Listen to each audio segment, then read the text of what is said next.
Happy study के YouTube channel पर आप सभी का स्वागत है। आज हम अध्याय 1 गणित का उसके वीवीआई ऑब्जेक्टिव देखेंगे। क्या देखेंगे? VVI objective.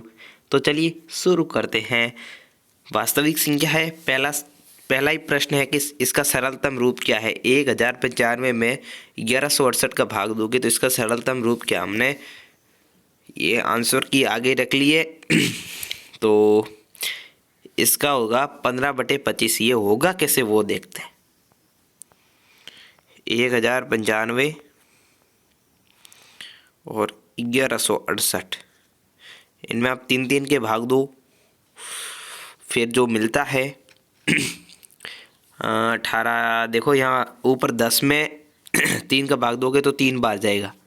पीछे एक 19 में 3 का भाग दोगे तो 6 बार। पीछे एक 15 5 365 बार। अब 11 में 3 बार। पीछे 2 26 में 8 बार और 26 में 8 बार। देखो 9 9 2 11, ये हो गया 26। 26 में 8 बार चाहिए। 26 में 8 बार पीछे रहेंगे 2 28। 28 में नहीं जाता।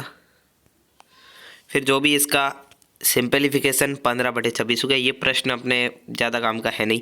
अगला प्रश्न देखते हैं कि निम्नलिखित में से कौन सी परिमेय संख्या को शांत दशमलव प्रसार के रूप में व्यक्त किया जा सकता है। तो जिनके बट्टे में दो, यहाँ देखो जिनके बट्टे में q का मान 2n गुणे 5m के रूप का हो। तो 23 का हो नहीं सकता, 27 का नहीं हो सकता, 17 का नहीं हो सकता। और देखो 20 है, 20 में 2 का दोगे 10, 10 में 2 का दोगे तो 5 और 5 में ये अपना सही है। क्या सही है?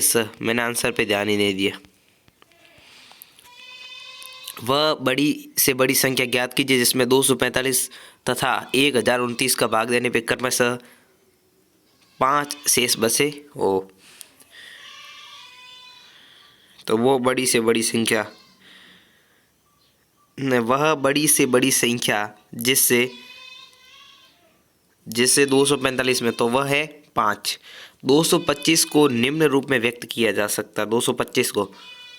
225 में 2 का भाग दोगे तो कितने बार जाए? 5 का 22 4 और 45 में 9 आ जाते हैं। तो इसको 3 स्क्वायर 5 स्क्वायर 6 यहाँ इसके रूप में कर सकते हैं।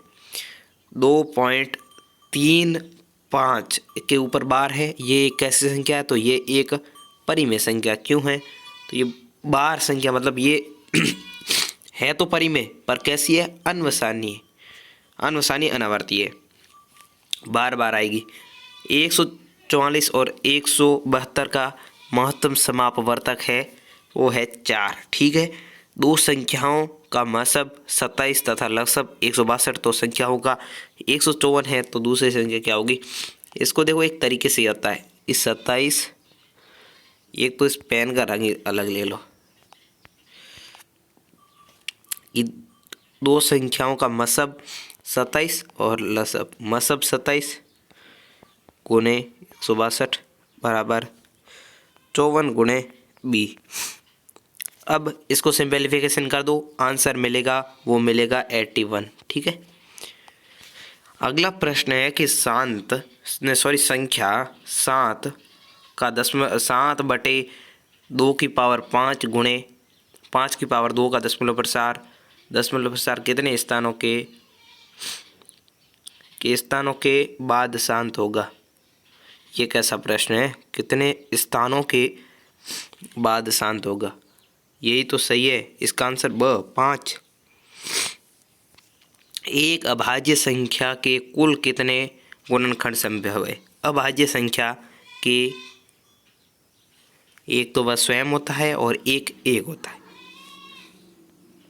यानी कि 2 हो सकते हैं। और 12, 21, 15 का मसब और लसब कितना होगा? तो लसब होगा वो होगा 3 और मसब होगा 420, यानी स सही है। अब देखो, अब कुछ ठीक प्रश्न आ रहे हैं।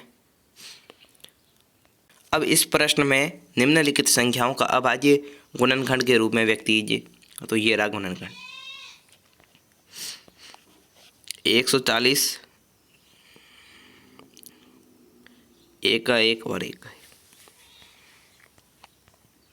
तो 2 स्क्वायर, ये गुणनखंड तो हो गया 156 का गुणनखंड। और जांच कीजिए कि प्राकृत संख्याओं n के लिए 6n अंक संभव है। तो हमें जांच करनी है कि 6n का अभाज्य गुणनखंड 2 गुणे 3 ऐसे लिख सकते हैं, जबकि कोई प्राकृत संख्या शून्य से समाप्त होती है। कोई प्राकृत संख्या शून्य पर समाप्त होती है तो उसका अभाज्य गुणनखंड 2 के 5 के रूप का होगा, अतः 6n शून्य पे समाप्त नहीं होगी। हल कीजिए। तो इसका हल ये रहा। ये प्रश्न आप ये खुद आप देख लीजिए, यूक्लिड विभाजन से HCF निकाला है, तो आप स्क्रीन पर देख सकते हैं। इसका PDF हम डाल देंगे टेलीग्राम चैनल पर। ये हमने कोई नहीं बनाया है, ये राजस्थान बोर्ड की वेबसाइट पे आया है, जिसको चाहिए वो ले ले। राजस्थान बोर्ड की वेबसाइट से हमने डाउनलोड किया है। और ये अपना दूसरा पार्ट आ गया, तो इसका अगले वीडियो में देखते हैं।